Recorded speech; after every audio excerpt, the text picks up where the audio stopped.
입니다. 시험범위 마지막 기간 명청 제국 개관이랑 명나라 정치사인데요. 명나라 정치사만 시험범위지만 개관도 같이 수업했었으므로 개관도 같이 수업하겠습니다.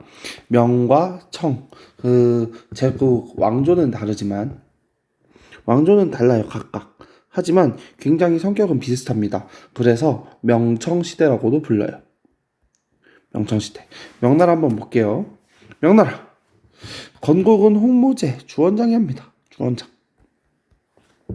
그리고 전성기 영락제가 있어요. 영락제. 그러고 나서 이제 오랑캐들이 막 쳐들어오는 시기가 있습니다. 북로남의 황건의 횡포. 북로남의 황건의 횡포. 조금 있다가 배울 내용들이에요. 어쨌든 이러한 시련이 있으니까 극복해야겠지요. 극복. 신종 때 정거장이 아니라 장거정이라는 사람이 개혁을 시도합니다. 그리고 전쟁 만력제 때 전쟁을 하게 돼요. 대표적인 전쟁이 임진전쟁이 있습니다. 그 사이에 이제 여진족은 힘을 키워서 후금을 건국하고 청을 건국합니다. 그리고 이제 이 청나라가 명나라와의 전쟁을 준비할 때 명나라는 명나라 안에서 반란으로 끝나고 맙니다. 이자성의 난으로요. 이게 명나라입니다. 명나라는 주요 사건이 별로 되지 않아요. 다시 보면 건국한 홍무제, 그리고 영락제, 전성기, 시련입니다. 시련. 북로남해와 황관. 이걸 극복한 사람이 장거정. 그리고 전쟁. 무슨 전쟁? 임진왜란. 그리고 나서 청 건국한다는 것. 그리고 이자성의 난으로 멸망한다는 것. 명나라는 청나라의 공격으로 멸망한 게 아니라 청나라가 공격하려고 하기 직전에 명나라 그 안에서의 반란으로 멸망하고 맙니다. 그것은 이자성의 난이었어요. 그리고 이제 청나라를 이어서 보면 청나라는 청이라고 하는 나라는 봅시다. 청나라는 누르하치라고 하는 사람이 건국하고 청태종 홍타이지라고 하는 인물이 이제 우리 인조를 만났던 인물이기도 하지요. 우리 조선 왕을 만났던 인조를 만났던 그 홍타이지, 세력을 굉장히 확장시키는 황제이고요. 그리고 전성기는 이렇게 불러요. 강옹건. 우리 개관할 때, 중국사 개관할 때 했던 것 같은데요. 강옹건이라고 부릅니다. 강희제, 옹정제, 건융제, 이렇게 강옹건 시기로 우리는 배웁니다. 강옹건, 강희, 옹정, 건융. 그리고 백년교의 난과 같은 위기가 오는데요. 중국 근대사의 시작인 아편전쟁을 배웁니다. 아편전쟁. 그리고 첫 글자 떼어서 외우면 되게 쉬운데요. 태양변의 광신. 태양동의 광신이라고 외우면 조금 쉽게 외울 수 있습니다. 태양변의 광신. 동그라미 쳐놓으세요. 태양변의 광신. 이게 중국 근대사의 핵심입니다. 중국 근대사 전에는 되게 쉽죠. 청나라는 누르하치, 홍타이지, 강옹건. 끝입니다. 굉장히 많은 내용은 아니지요. 오늘 배우는 내용들이 어렵지 않습니다. 밑에 볼게요. 명나라. 보겠습니다. 명나라. 이 명나라는 건국합니다. 누가? 주원장이 어디에 도입하냐면 난징에 도입합니다. 난징. 한자로 쓰면 난징 이렇게. 이게 뭐냐면 남경이에요. 남경. 이 남경을 중국어로 읽으면 난징입니다. 네, 그 양쯔강남에 있는 난징이요. 이 난징이라는 동네는 굉장히 수도이기도 하고 나중에 난징 대학살이 일어나는 장소이기도 하고 그래서 되게 단독 문제로 나올 수 있는 도시입니다. 위치까지 꼭 기억해 두세요. 몽골을 북으로 몰아내고 한족 왕조를 부활시킵니다. 그래서 태조 홍무제 주원장. 이거는 조금 끊어서 봐야 합니다. 태조 홍무제 주원장이라고 선생님이 써놨잖아요. 주원장은 본인의 이름입니다. 태조는 죽은 다음에 신하들이 붙여주는 거예요. 묘호라고 하는데요. 죽은 다음에 신하들이 붙여주는 게 태조.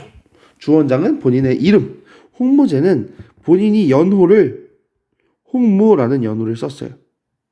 근데 홍무제부터는 되게 중요한 게 뭐냐면 옛날에는 연호를 황제 한 명이 연호를 되게 여러 개 썼거든요. 되게 헷갈리고 불편했습니다. 헌데 이 홍무제부터 야 귀찮게 굳이 우리가 연호를 바꾸지 말고 1인 1연호 1황제 1연호를 쓰자고 주장합니다. 1인 1연호 그게 바로 홍무제였어요. 그래서 홍무제부터는 그냥 홍무제, 영락제 마찬가지인데 다 뭐냐? 본인의 연호 가지고 이야기하는 거예요. 왜? 연호가 이제 하나밖에 없으니까 그 자체가 그 황제를 상징하는 말이 되기 때문에 그렇게 볼 수 있어요. 연호는 홍무제였다. 1인 1연호를 쓰면서 이 홍무제가 하려고 했던 것은 뭐냐면 이 홍무제도 굉장히 밑바닥부터 올라간 인물입니다. 굉장히 천한 신분이었는데 끝까지 황제까지 차지했으니까 정말 높은 곳까지 차지한 인물인데요. 이 홍무제 주원장은 그 전 나라가 뭐였냐면 그 전 나라는 원이었지요.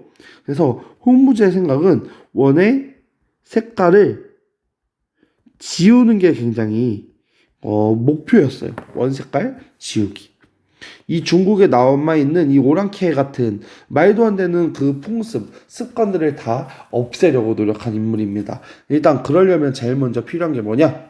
황제 권력이 필요하겠지요. 황제 권력이 필요하겠지요. 그 황제권을 강화시킵니다. 행중서성을 폐지하는데요. 행중서성은 가운데 중서를 빼버리면 행성입니다. 고려를 정동행성으로 삼았다고 이야기했었지. 기구 이름이에요. 행성을 폐지합니다. 행중서성을 폐지해요.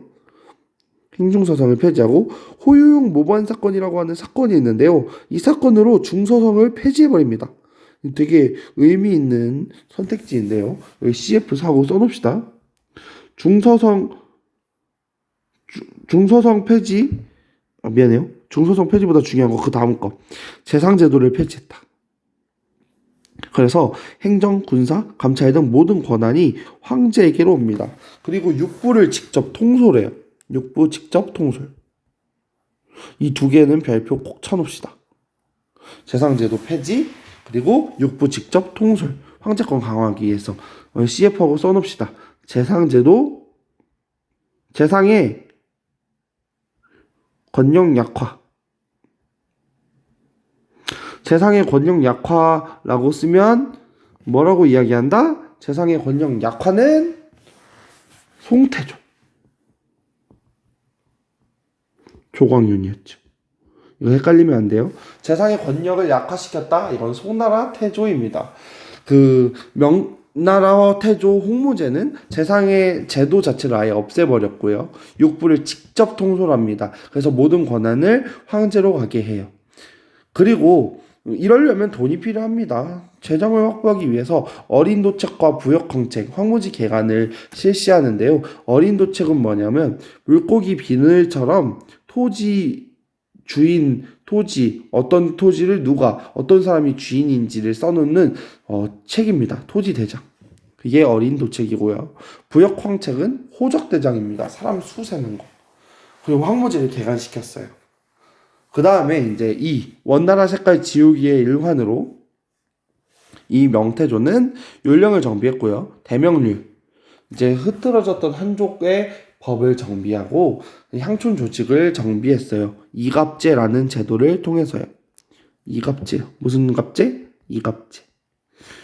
향촌을 리와 갑으로 편성하고요. 110호를 1, 2로 편성하고 그중 부유한 10호를 이장우, 나머지를 100호를 10갑으로 편성했어요.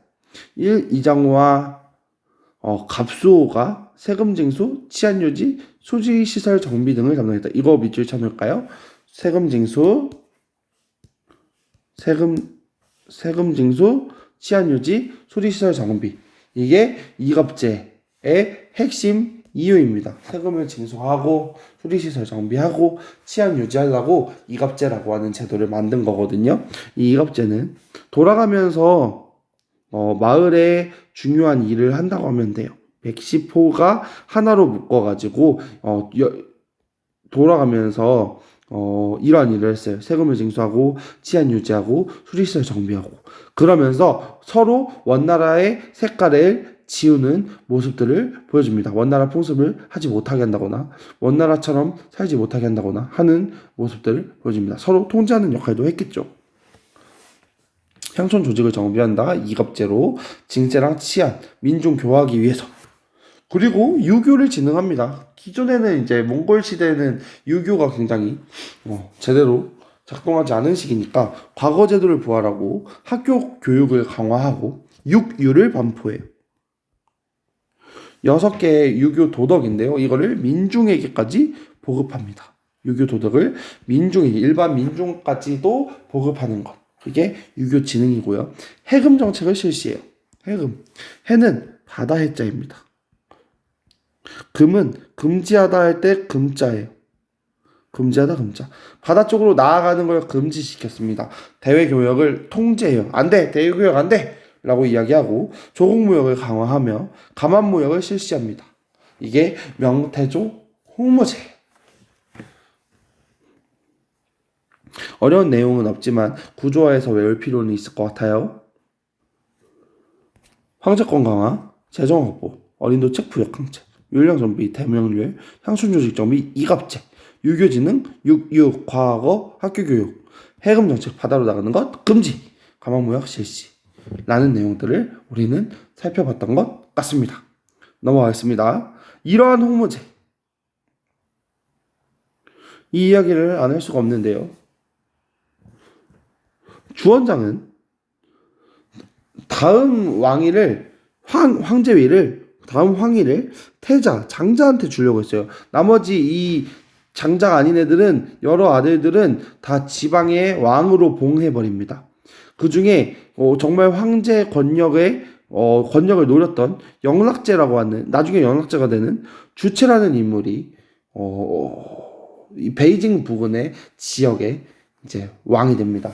근데 다음 황제가 태자가 되면 좋지만 이 태자가 일찍 죽고 다음 황제는 그 태자의 아들인 태손이 다음 황제를 이읍니다.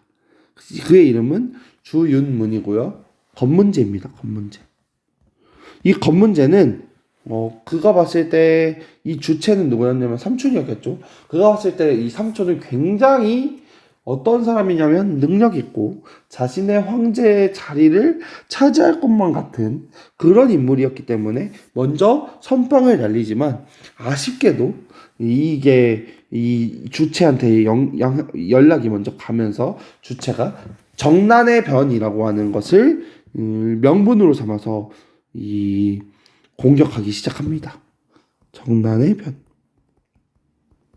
어떤 일에는 항상 명분이 필요해요. 정난의 변에서 명분은 뭐로 삼았냐면 황제를 에워싸고 있는 간신들을 처단하여 나라를 바로잡는다 라는 명분을 삼았어요. 그러니까 건문제는 나쁜 게 아니야. 누가 뭐 나쁜 거야? 이 간신들이 나쁜 거야. 이 간신들을 정리할 거야 라는 명분으로 이 베이징을 근거지로 삼았던 이 영락제가 출발합니다. 그리고 건문제를 몰아내고 본인이 황제에 오르죠. 정난이라고 하는 말은 정이 편안할 정자고요. 나는 어지러울 난자예요. 정강의 변이랑 비교하면 안 돼요. 헷갈리면 안 돼요.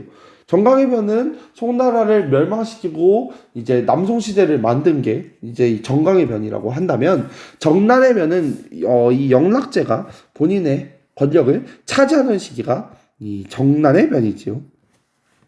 황제를 에워싸고 있는 간신을 처단해서 나라를 바로잡는다라는 명분을 가지고 전쟁을 하고 그리고 이 건문제를 황제에서 떨어뜨리고 본인이 다음 황제가 됩니다. 그게 영락제예요. 그는 친정체제를 강화하기 위해서 내각대학사를 설치합니다. 내각대학사. 이거 시험 문제 되게 많이 나와요. 내각대학사 하면 영락제구나, 연왕주체구나 라고 하면 좋을 것 같아요. 재상제도 폐지로 인한 업무 과부하를 해결하기 위해서 내각대학사라고 하는 기구를 따로 설치하고요. 그리고 황간의 강화가 계기가 되는 나중에 동창을 설치합니다. 동창은 몰라도 돼요. 대운하, 이제 당연히 이 남과 북을 또 통일했기 때문에 대원하를 정비하고요. 마지막 아니고요. 사상을 통제합니다. 문화 사업을 실시해요. 이러한 일은 조카를 죽이고 황제에 오른 삼촌이기 때문에 굉장히 어떻게 보면 컴플렉스가 있을 수밖에 없어요. 그리고 이 일에 대해서 굉장히 비판을 하겠죠. 그러니까 야, 비판하지 말고 일해. 그래서 대규모 편찬 사업을 벌입니다.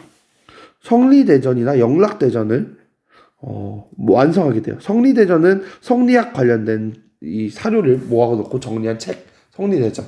그리고 영락대전은 영락 시절에 이제 그랬던 것들을 책으로 다양한 사상을 통제하는 겸 문화 사업을 하는 겸 이제 편찬하게 합니다.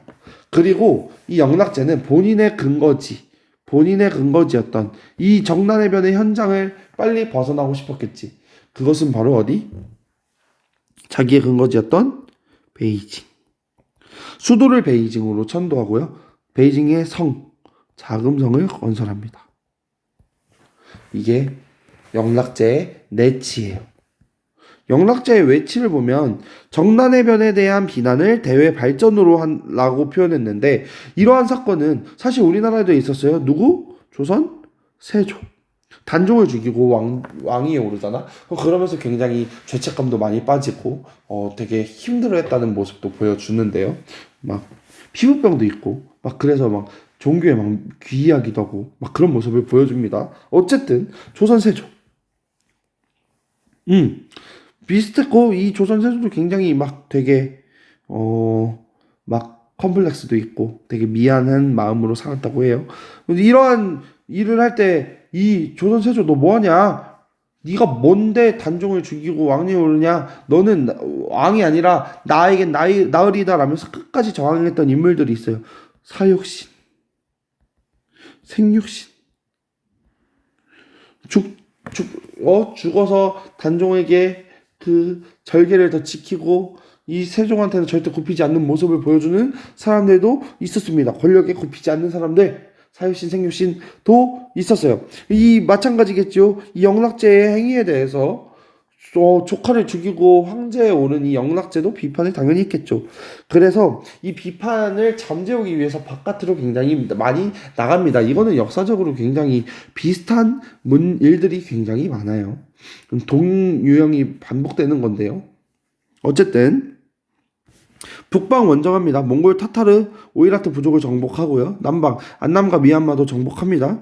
근데 더 중요한 건 이 인물이에요. 이 인물은 바로 정화입니다. 정화의 원정. 정화라는 사람을 이제 조공무역을 확대시키려는 명분하에 동남아시아, 인도, 그리고 심지어 아프리카까지 보냅니다. 정화의 원정.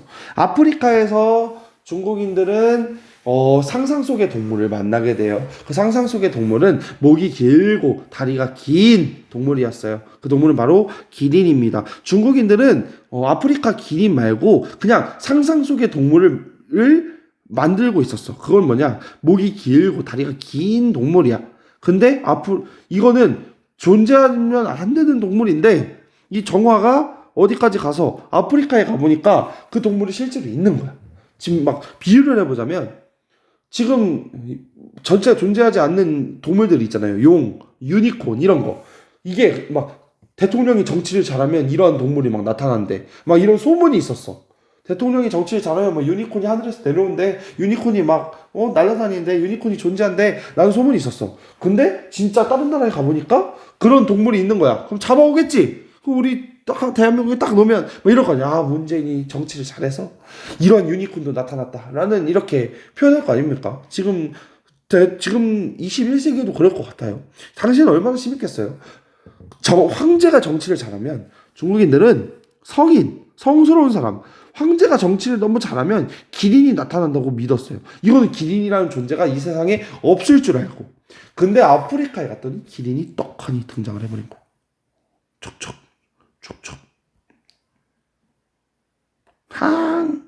망.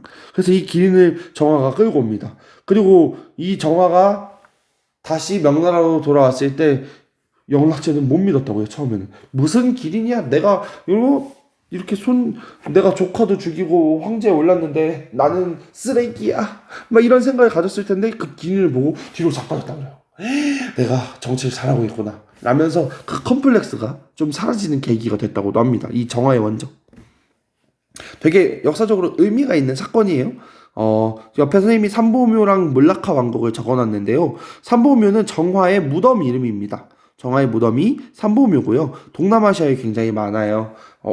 시체는 하는데 어떻게 무덤이 많냐고요? 그냥 가묘입니다. 가묘. 시체가 없는 묘. 그냥 기리기 위한 이 정화를 기리기 위한 무덤이 굉장히 많아요. 그 이름은 삼보묘고요. 물라카 왕국을 지나서 아프리카까지 갔습니다. 그래서 이 물라카 왕국이 나오면 정화일 가능성이 높아요. 이 두 가지 단어는 어려운 시험 문제가 나오면 알 수 있는 힌트가 되는 이 단어들이기 때문에 적어놨어요. 이 정화의 원정의 의의를 보면 조공질서를 강화했어요. 그리고 국제무역이 능동적으로 재개됐지요. 원래는 해금 정책이어서 바다로 나갈 수 없었기 때문에. 그리고 동남아시아의 화교 진출 기반이 마련되는 사건이 바로 정화의 원정입니다. 너무 많이 빨랐던 것 같은데. 그냥 돌이켜 다시 보면 연왕 주체인 이 영락제는 정난의 변으로 즉위했고 내각대학사를 설치하고 재상제를 폐지로 인한 업무 과부를 해결하기 위해서 내각대학사를 설치하고 그다음에 대운하를 정비하고 사상을 통제하고 성리대전, 영락대전 그리고 수도를 베이징으로 천도하면서 자금성을 만든다. 이 정난의 변이 일어나고 이 정난의 변의 비난을 대외발전하기 위해서 정화를 파견한다. 그리고 기인을 데려오게 된다. 문제 보겠습니다. 근데 이러한 명나라 100년, 1000년, 만년 갈 것 같은 이 명나라가 위기가 옵니다. 그거는 바로 환관의 득세로 정치가 굉장히 혼란했어요. 환관. 우리가 생각했을 때는 환관은 굉장히 뭐가 없는 사람들이 있지요. 굉장히 막 예이 하고 가벼운 사람으로 알겠지만 중국에서는 그렇지 않아요. 황제의 말을 전달하는 사람입니다. 황제의 말을 전달하는 사람이에요. 그래서 황제가 의도하지 않았지만 황제가 의도한 바는 이게 아닌데 그것을 다르게 전달하면서 이 말을 바꿀 수 있는 위치에 있는 사람이 바로 환관이거든요. 이 환관이 득세하면서 환관이 이 황제의 말을 전할 때 자기 입맛에 맞게 전하면서 권력을 차지하고 이 권력이 거의 썩게 됩니다. 본인이 거의 환관들이 스스로 황제처럼 행동하기도 해요. 그러다 보니까 좀 심했고 환관의 득세로 정치가 굉장히 혼란해집니다.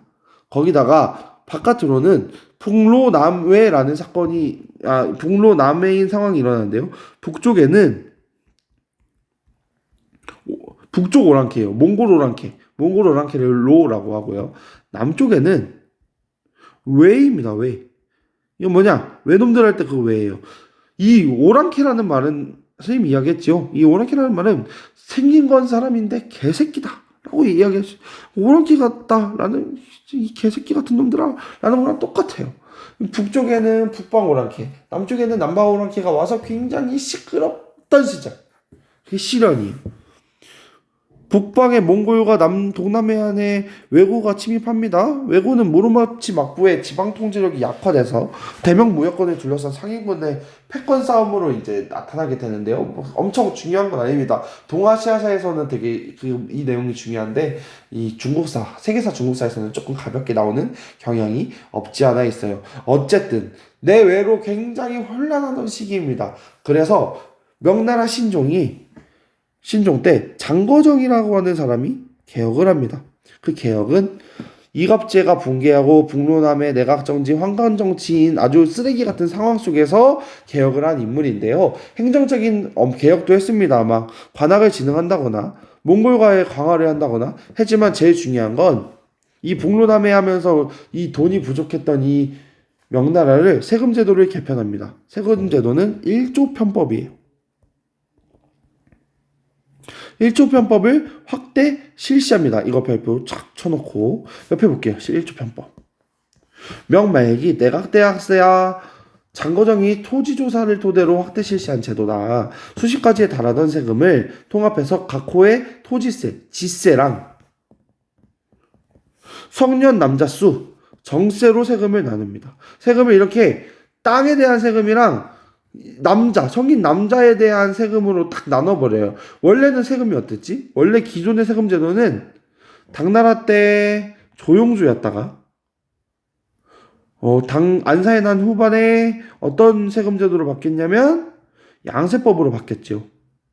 그리고 쭉 이어왔던 세금 제도예요. 근데 이 세금 제도에 이제는 막 세금을 여러 가지를 싹 걷습니다. 근데 국가는 돈이 없어요. 왜? 중간에 막 세워서 막 핑계 대가지고 세금 걷고 인마이 포켓 하는 신원들이 많았거든.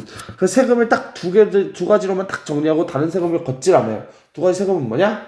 땅에 대한 세금, 지세. 사람에 대한 세금, 당시의 사람은 성인 남성만을 의미했어요.